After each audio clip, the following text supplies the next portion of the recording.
বাংলার রাম, বাঙালির রাম, পুরো ভারতের সাজো সাজো রব।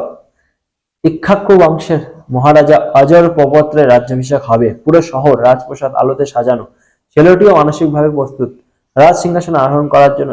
এরকম সময় এক দূত এসে জানালেন, দাদা, আপনাকে এই মুহূর্তে বনবাসে যেতে হবে, রাজ্য ত্যাগ করুন। প্রায় এক রাতে নোটিশে রাজত্ব নিজের পরিচয় ছেড়ে এক কাপড়ে স্ত্রী ও ভাইকে নিয়ে রাস্তায় নেমে এলেন যুবক। হাঁটা লাগালেন। ভোরের আলো ফোটার আগে রাজ্য সীমা ছাড়তে হবে যে। যুবকের নাম শ্রী রামচন্দ্র। কি কিছু মিল পেলেন? নোয়াখালী, কুমিল্লা এইরকমই কোথাও জমিদার বাড়ির বড় ছেলে ডাক্তারি পাশ করেছে, কয়েকদিনের মধ্যে তার বিয়ে। সেজন্য প্রচুর পুরো জমিদার বাড়ি সাজিয়ে উঠেছে প্রচুর আলোয় আলোয়। গ্রামেও খুশির জোয়ার। হঠাৎ এক দূত এসে খবর দিল, দাদা, আজ ভোর রাতে ওরা আসবে, যা করার এখনই করুন, সরে পড়ুন। যে ছেলেটির সামনে সুন্দর ভবিষ্যৎ ছিল, সেই ছেলেটি স্বপ্ন সাজানো শুরু করেছিল সবে মাত্র। সে রাতের অন্ধকারে এক কাপড়ে হবু স্ত্রী, ভাই, পরিবার পরিজনের সঙ্গে বেরিয়ে এলো রাস্তায়। তারপর হাঁটতে থাকলো ততক্ষণ না রাষ্ট্রের সীমানা পাড়িয়ে যায়। রাতারাতি বনবাসের যন্ত্রণা বাঙালির মতো করে সারা ভারতে আর কারা বুঝতে পারবে? রামকে সারা ভারতে বাঙালির থেকে আর ভালো কে অনুভব করবে? রাম সারা ভারতে বাঙালির চেয়ে আর বেশি কার? যেদিন অযোধ্যা থেকে রাজত্ব ছেড়ে বনবাসে বেরিয়েছিলেন দশরথের বড় ছেলেটি, সেদিন তার পরিচয় ছিল দশরথ তনয়।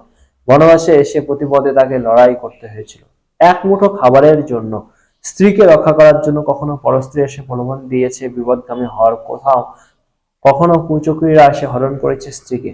সে সময় সারা দেশের সবচেয়ে শক্তিশালী রাজবংশ ইক্ষ্বাকু বংশের জ্যেষ্ঠ পুত্রকে সাহায্য করতে প্রস্তুত ছিল সারা ভারতের রাজারা। কিন্তু না, বনবাসী রাম বাকাল পড়লেন।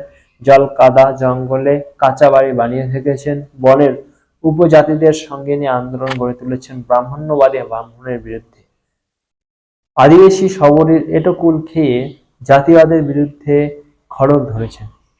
একদিন বনবাসী হয়ে রাজ্য ত্যাগ করেছেন, 14 বছর পর ফিরেছেন মর্যাদা পুরুষোত্তম রাম হয়ে।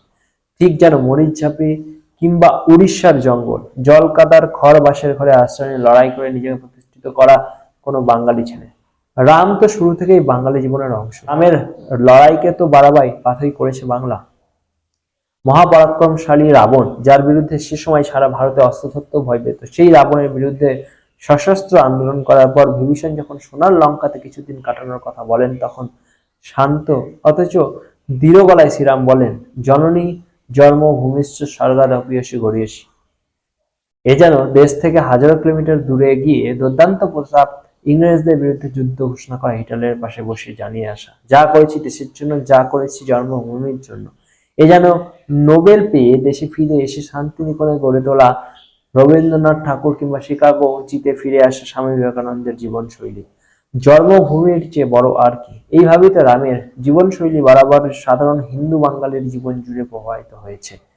রাম কোনো মহাকাশের ঈশ্বর নন, রাম কোনো কল্পনা পুরুষ নন না। রাম উত্তর ভারতে অসুস্থ বাবার চিকিৎসার জন্য WBCS এর প্রস্তুতি ছেড়ে প্রাইভেট ফার্ম কিংবা টিউশনিতে যোগ দিচ্ছে যে বাঙালি ছেলেটি, ভাইকে পড়াবে বলে নিজের স্বাচ্ছন্দ্যের কাছে চালাচ্ছে যে বাঙালি যুবক, স্কুলের প্রেমিকাকে স্ত্রী হিসেবে নিজের কাছে পেতে বছরের পর বছর ধরে চাকরির প্রস্তুতি নিচ্ছে যে বাঙালি যুবক, সেই তো রাম।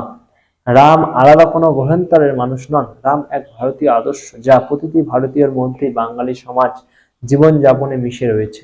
যতদিন আমাদের জীবনে শ্রীরাম রয়েছে, ততদিন আমাদের জীবন রামায়ণের মতো গতিশীল, মৃত্যুহীন, কালজয়ী। রাম সরলেই ব্যাস। আজ সারা দেশ জুড়ে এক শ্রেণীর মানুষ রামকে, রামের সংস্কার ও রামের সংস্কৃতিকে বিপক্ষে দাঁড় করানোর চেষ্টা চালাচ্ছে। কেন জানেন? কারণ রাম হচ্ছে ডিএনএ, যার মধ্যে ভারতীয় সভ্যতার সমস্ত কোড সাজানো আছে, যা এত বছর পরেও নতুনদের মধ্যে ভারতীয় সংস্কৃতির বীজ বুনে চলছে। রাম এমন এক নাম যা সারা ভারতকে এক সূত্রে বাঁধে। রাম নামের ডিএনএটিকে ভাঙতে পারলে ভারতীয় সভ্যতা একাত্রে ভাঙা সহজ হবে। এটা ওরা জানে, সেটার চেষ্টা হচ্ছে সব রকম ভাবে। রাবণ মারা গিয়েছে, কিন্তু রাবণের ডিএনএ তো এখনো শেষ হয়নি। কৃত্তিবাস ওঝা ছাড়ুন, বিজেপি RSS ছাড়ুন, বাংলার হৃদয়ে রাম এমন ভাবে মিশে রয়েছে যে খোদ কাজী নজরুল ইসলাম লিখেছেন, নব দুর্বাদল শ্যাম জপ নাম শ্রী রঘুপতি রাম। সুরাসুর কিন্নর যোগী মুনি ঋষি নর চরাচর যে নাম জপে অবিরাম। সজল জলধ নীল নব ঘন কান্তি, নয়ন করুণা আননে প্রশান্তি। নাম স্মরণে টুটে শোক তাপ শ্রান্তি, রূপ নেহারে মূর্ছিত কোটি কাম।